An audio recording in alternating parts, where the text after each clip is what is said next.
जी हाँ दोस्तों, West Indies versus England के बीच खेली गई 5 मैचों की टी20 सीरीज में आखिरी मुकाबले में यानी पांचवें टी20 मुकाबले में वेस्टइंडीज की टीम ने 17 रन से जीत दर्ज करके ये सीरीज अपने नाम करी 3-2 से। आप सभी को बता दें, इस मुकाबले यानी आखिरी मुकाबले से पहले सीरीज 2-2 की बराबरी पर खड़ी थी और आखिरी ये रोमांचक मुकाबला था जहां पर गेंदबाजों के दम पर यह मैच जीतने में कामयाब रही वेस्टइंडीज की टीम।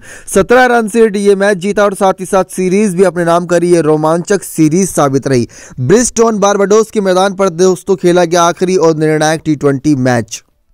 तो चलिए दोस्तों, आप सभी को उसी मुकाबले के हाईलाइट की तरफ लेकर चलते हैं कि क्या कुछ मैदान पर घटा, किस तरीके से दोस्तों स्कोर कार्ड यहां निकलकर सामने आ रहा है। इंग्लैंड की कहां पर हार हुई दोस्तों, क्योंकि जीत सकती थी, इतना बड़ा कोई टोटल था नहीं। इससे पहले इंग्लैंड की टीम इसी मैदान पर 200 का प्लस भी यहां पर बना चुकी है। लेकिन अगर बात करें इस मुकाबले की तो 180 रन का पीछा करने उतरी थी इंग्लैंड की टीम, लेकिन 162 रन पर ही ऑल आउट हो गई। किस गेंदबाज ने यहां पर अपनी दमखम दिखाया, सबसे पहले आपको जानकारी दे। लेकिन अगर आप चैनल पर नए हैं, सब्सक्राइब नहीं किए, तो जल्द से जल्द चैनल सब्सक्राइब कर दीजिए ताकि आप ऐसे ही लेटेस्ट अपडेट पा सके। आप सभी को बता दें कि इंग्लैंड वर्सेस वेस्टइंडीज के बीच ये 5 टी20 मैचों की सीरीज का हर एक मुकाबला धमाकेदार रहा। चौके छक्कों की बरसात होती रही। पहला मुकाबला छोड़ के लगातार बाकी 4 मुकाबले में तो रनों की बारिश हुई। इंग्लैंड टूर और वेस्टइंडीज कह सकते हैं कि इंग्लैंड को अपने ही टूर पर हार का सामना करना पड़ा। बात करें इस मुकाबले की, जहां एक तरफ कप्तान दोस्तों कीरन पोलार्ड थे तो दूसरी तरफ दोस्तों इयोन मॉर्गन की गैर मौजूदगी में मोइन अली को कप्तानी सौंपी गई थी। किंगस्टन ओवल ब्रिजटोन बारबाडोस का ये मैदान था। 5 मुकाबले इसी मैदान पर खेले गए। अब यहां पर दोस्तों वेस्टइंडीज के कप्तान कीरन पोलार्ड ने टॉस जीतकर पहले बल्लेबाजी करने का फैसला किया। इसी के साथ साथ उन्होंने इस निर्णायक टी20 मुकाबले के लिए प्लेइंग 11 का भी अनाउंसमेंट किया, जिसमें Brandon King, Kyle Mayers, Nicholas Pooran, Rovman Powell, Jason Holder, Kieron Pollard, Fabian Allen, Romario Shepherd, Odean Smith, Akeal Hosein, Sheldon Cottrell हमें देखने को मिले। वहीं इंग्लैंड की प्लेइंग 11 में Jason Lowe, Tom Banton, James Vince, Moeen Ali, Liam Livingstone, Sam Billings, Philip Salt, Chris Jordan, Adil Rashid, Saqib Mahmood और Reece टोपली हमें देखने को मिले। पिछले मुकाबले में तो 28 गेंदों में 63 रन जड़े थे मोइन अली ने, साथ ही साथ 2 विकेट भी चटकाया था, जिसके दम पर इंग्लैंड की टीम जीतने में कामयाब रह पाई थी। लेकिन इस मुकाबले की बात करें तो ज्यादा कुछ खास कर नहीं पाई यहां पर इंग्लैंड की टीम। लेकिन वेस्टइंडीज की टीम पहले बल्लेबाजी करने उतरती है। पहले बल्लेबाजी करते हुए वेस्टइंडीज की टीम बना देती है 179 रन 4 विकेट के नुकसान पर। शुरुआत करते हैं ब्रैंडन किंग और काइली मैरिस। आप सभी को बताएं शुरुआत अच्छी रहती है। 6.4 ओवर तक दोनों ही बल्लेबाज मिलकर 59 रन बटोर लेते हैं। पहला विकेट गिरता है दोस्तों काइली मैरिस के रूप में। काइली मैरिस 19 गेंदों में 31 रन बनाकर 3 चौके 2 छक्के की मदद से होते हैं आउट। 163 का होता है उनका स्ट्राइक रेट। आदिल रशीद लेते हैं पहला विकेट और सॉल्ट पकड़ते हैं कैच। शानदार दोस्तों 2 छक्के लगाते काइली मैरिस अपनी इस पारी में और रोमिरो शेफर्ड आते हैं यहां पर ब्रैंडन किंग का साथ देने के लिए, लेकिन एक छक्का लगा के वो भी चलते बनते हैं। 59 रन पर जहां पहला विकेट गिरता है तो 67 रन पर आता है दूसरा विकेट वेस्टइंडीज की टीम के खतरनाक बल्लेबाज रोमारियो शेफर्ड का। 7.5 ओवर यानी कि 8वें ओवर की समाप्ति से पहले यहां पर रोमारियो शेफर्ड का विकेट गिर जाता है दूसरे विकेट के रूप में। आपको बताया दोस्तों तो 5 गेंदों में 6 रन बनाकर आउट होते हैं रोमारियो शेफर्ड और लिविंगस्टन लेते हैं विकेट। साकिब महमूद पकड़ते हैं कैच। उसके बाद निकोलस पूरन आते हैं। इनसे उम्मीद थी कि एक धमाकेदार पारी खेलेंगे, लेकिन यहां पर ब्रैंडन किंग का ज्यादा साथ नहीं दे पाते क्योंकि ब्रैंडन किंग ही दूसरे छोर से आउट हो जाते हैं। 11वें ओवर की चौथी गेंद तक दोस्तों 89 रन बनते हैं टीम के और तीसरा विकेट गिर जाता है ब्रैंडन किंग के रूप में। 31 गेंदों में 34 रन ही बना पाते हैं ब्रैंडन किंग 2 चौके 2 छक्के की मदद से। रोमारियो शेफर्ड का विकेट गिरने के बाद रनों की गति पर रोक सी लग जाती है।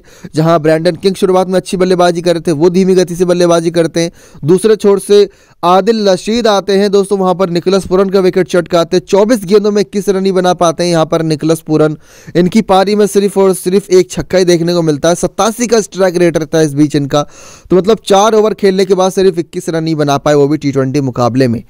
ब्रैंडन किंग का विकेट लिविंगस्टन चटकाते तो भाई निकोलस पूरन का wicket Adil Rashid clean bowled करके चटकाते हैं। अब दूसरे छोर से आते हैं कप्तान पोलार्ड और रोमन पॉल। अभी तक कप्तान ने एक भी कप्तानी पारी नहीं खेली थी, लेकिन इस मुकाबले में कप्तानी पारी खेल के दिखाई। जी हां दोस्तों, पोलार्ड खेलते हैं 25 गेंदों में 41 रन 1 चौके 2 छक्के की मदद से। 164 का स्ट्राइक रेट रहता है। तो दूसरे छोर से रोमन पॉल 17 गेंदों में 35 रन बनाते हैं 1 चौके 4 छक्के की मदद से। तो टोटल दोस्तों 179 का यहां पर टारगेट बनाती है वेस्टइंडीज की टीम और 180 चेस करना होता है अब इंग्लैंड की टीम को।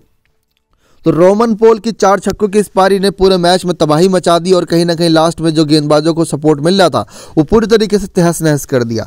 आदिल रशीद 2 विकेट चटकाते, लिविंगस्टन 2 विकेट चटकाते, लेकिन क्रिस जॉर्डन के 4 ओवर में आते हैं 52 रन। मतलब वो ओवर कौन ही भूल सकता है जिसमें जबरदस्त पिटाई होती है इनकी।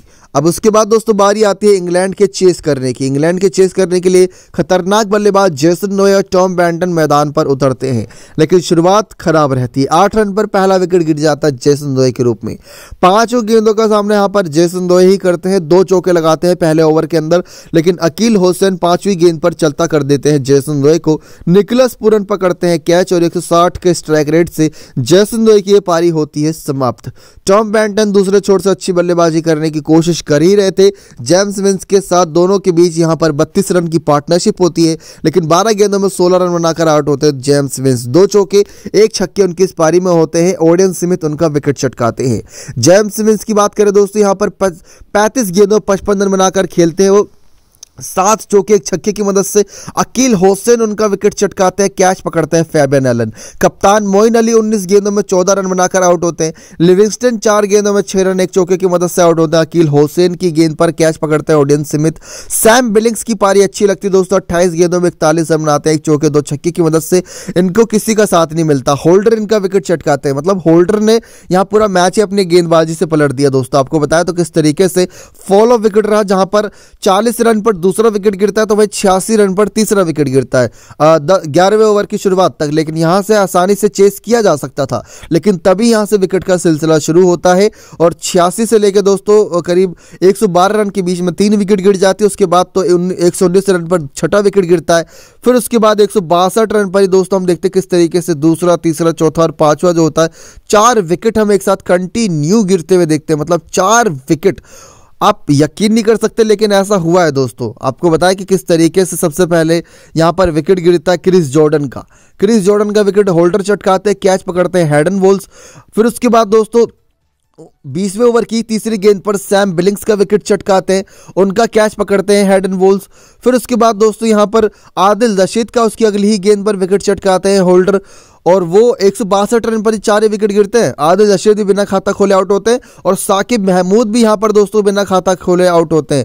4 विकेट चटकाते नजर आते हैं यहां पर हमें जेसन होल्डर एक साथ। मतलब ये एक नया इतिहास रचते नजर आए। उसी के साथ साथ इन्होंने ये सीरीज भी अपने नाम कर ली और ये मैच भी अपने नाम कर लिया। प्लेयर ऑफ द मैच से लेकर प्लेयर ऑफ द सीरीज भी जेसन होल्डर ही चुने गए। आपको बताया दोस्तों कि वेस्टइंडीज और इंग्लैंड के बीच 5 T20 का क्या हाल रहा था। तो 5 T20 आप सभी को देखने को मिला किस तरीके से इंग्लैंड की टीम सिर्फ 2 मुकाबले जीत पाई और दोनों मुकाबले डिफेंड करते हुए जीते थे। एक मुकाबला 1 रन से जीता था जो दूसरा T20 था, और दूसरा मुकाबला 34 रन से जीता जो चौथा T20 था। वेस्टइंडीज पहला मुकाबला 9 विकेट से जीती थी, उसके बाद तीसरा मुकाबला 20 रन से, और ये आखिरी मुकाबला 17 रन से जीतते हुए सीरीज अपने नाम कर ली किरण पोलार्ड कप्तानी में। अब टीम इंडिया के साथ दोस्तों वेस्ट इंडीज की सीरीज खेली जानी है T20 ODI दोनों। तो अच्छे कॉन्फिडेंस के साथ भारतीय मैदानों पर वेस्ट इंडीज की टीम आएगी और इंग्लैंड को बहुत बुरी तरीके से रहा, लेकिन इसमें सबसे बड़ी भूमिका रही है जेसन होल्डर की, वरना ये मैच निकाल ही लिया था इंग्लैंड की टीम ने। अगर वो नहीं आते और मैच नहीं पलटते तो हो ही गया था टीम वेस्ट इंडीज का काम। ये थी दोस्तों वेस्ट इंडीज वर्सेस इंग्लैंड की पूरी हाईलाइट। नेक्स्ट 9 स्पोर्ट्स की रिपोर्ट।